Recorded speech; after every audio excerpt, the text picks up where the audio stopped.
ಈ ದೇಶದ ಶಾಲಾ ಮಕ್ಕಳಿಗೆ ಯಾವ ಕಥೆಯನ್ನು ಹೇಳಬೇಕು ಅದನ್ನು ಹೇಳಲೇ ಇಲ್ಲ. ಯಾರು ಹೇಳೋ ಅಗತ್ಯ ಇಲ್ವೋ ಅವ್ರನ್ನೇ ಹೇಳ್ಕೊಂಡು ತಿರ್ಗಾಡಿದ್ವಿ. ಇನ್ನಾದ್ರೂ ನಾವು ಈ ದೇಶದ ಶಾಲಾ ಮಕ್ಕಳಿಗೆ ನಿಜವಾದ ಕಥೆ ಹೇಳ್ತೀವಿ ಅಂತ ನಿಶ್ಚಯ ಮಾಡ್ತೀರೇನು? ಬನ್ನಿ ನಮ್ಮ ಜೊತೆ ಕೈ ಜೋಡಿಸಿ. 1,000 ಸ್ಕೂಲು ಕಾಲೇಜುಗಳಲ್ಲಿ ವಿವೇಕಾನಂದರ ಕಥೆ ಹೇಳ್ತೀವಿ ಅಂತ ನಿಶ್ಚಯ ಮಾಡಿದ್ವಿ. 2,000ಕ್ಕೆ ರೀಚ್ ಮಾಡಿದ್ವಿ. ಈಗ ನಾಡಿದ್ದು 23ಕ್ಕೆ ಸುಭಾಷ್ ಚಂದ್ರ ಬೋಸರ ಜಯಂತಿ ಬರುತ್ತೆ. ನಾವು ಸುಭಾಷ್ ಚಂದ್ರ ಬೋಸರ ಜೀವನದ ಪ್ರದರ್ಶನ ನಿರ್ಮಾಣ ಮಾಡಿದ್ದೀವಿ.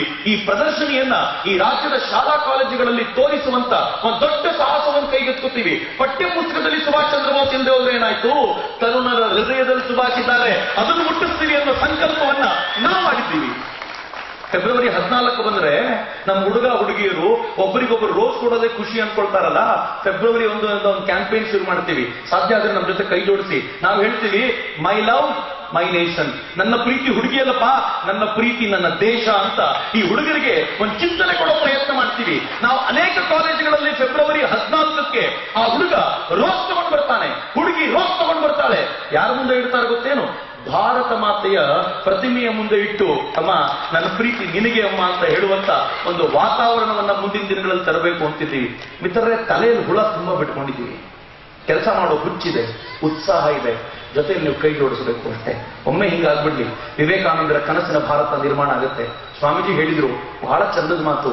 ಭಾರತ ಅನ್ನೋ ಈ ಹಡಗು ಕಳೆದ 10,000 ವರ್ಷಗಳಿಂದ ಲಕ್ಷಾಂತರ ಜನರನ್ನು ದಡಕ್ಕೆ ಸೇರಿಸ್ತು. ಈಗ ಈ ಹಡಗಿಗೆ ಸಣ್ಣ ತೂತು ಬಿದ್ದಿದೆ, ಬೈತಾ ಕೂತ್ಕೋತೀರಿ? ನನ್ನ ರಕ್ತ ಆದ್ರೂ ಕೊಡ್ತೀನಿ, ನನ್ನ ತಲೆ ಹೊಡೆದು ರಕ್ತ ಹರಿಸ್ತೀನಿ, ಅದಕ್ಕೆ ಈ ತೂತನ್ನ ಮುಚ್ತೀನಿ ಅಂತ ಹೇಳುವಂತ ಕೆಲವು ತರುಣರು ಎದ್ದು ಬನ್ನಿ. ಆ ರಂಧ್ರವನ್ನ ಮುಚ್ಚೋ ಪ್ರಯತ್ನ ಮಾಡಿ.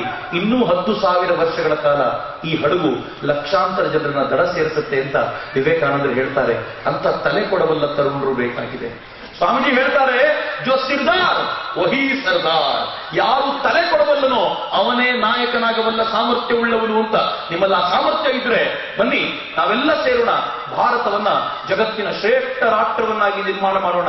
ಇಡೀ ಜಗತ್ತು ಭಾರತವನ್ನು ನೋಡಬೇಕಾದ್ರೆ ಎತ್ತರದಲ್ಲಿ ನೋಡಬೇಕೇ ಹೊರತು ಅತ್ಯಂತ ಕೆಳಮಟ್ಟದಲ್ಲಿ ನೋಡುವಂತ ರಾಷ್ಟ್ರ ಅಲ್ಲ ಅನ್ನೋದನ್ನ ನಾವು ನೀವು ಒಮ್ಮೆ ನಿಶ್ಚಯ ಮಾಡಿದ್ರೆ ಈ ರಾಷ್ಟ್ರ ಮತ್ತೆ ಎದ್ದು ನಿಲ್ಲುತ್ತೆ.